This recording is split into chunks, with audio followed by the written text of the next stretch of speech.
Okay, so I'm going to first go to lskila.com/commentmaker, and I'm going to make a copy.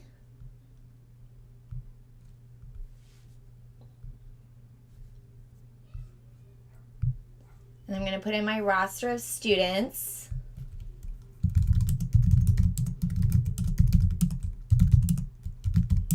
And then their email address.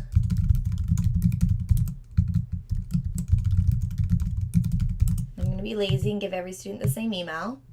So then what I need to do is I need to go up to the add-on menu. Add-on, comment maker, and start.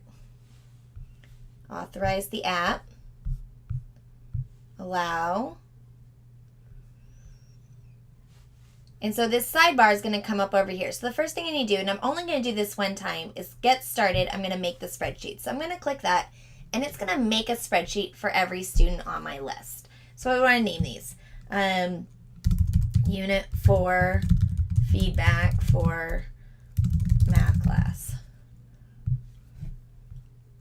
And so it's going to create a spreadsheet here. It's going to link to it in this spreadsheet for each student.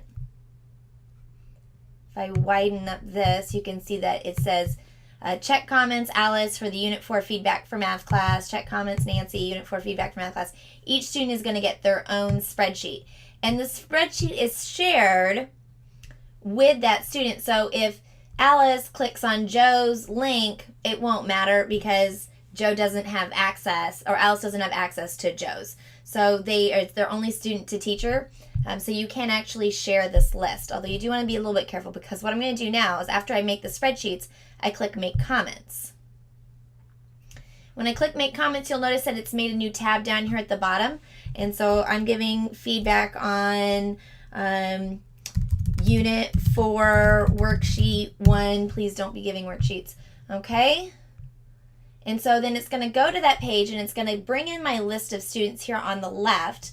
The feedback is on the Unit 4 Worksheet 1, which you can see up here in C1. And then I can give a global note. This learning objective was to analyze patterns in a picture image. So that's just a note that every student is going to get. And then I can go through and give students individual comments. You are amazing. You did a terrific job.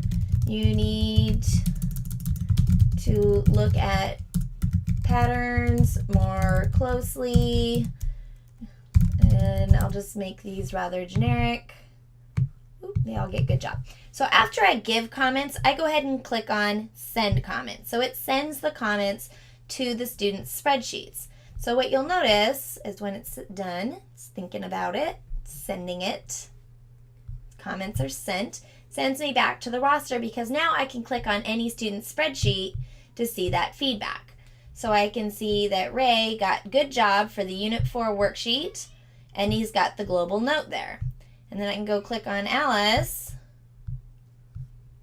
and I can see that here's her comment for the Unit 4 worksheet and the same global note. Now I just go back and I do Make Comments.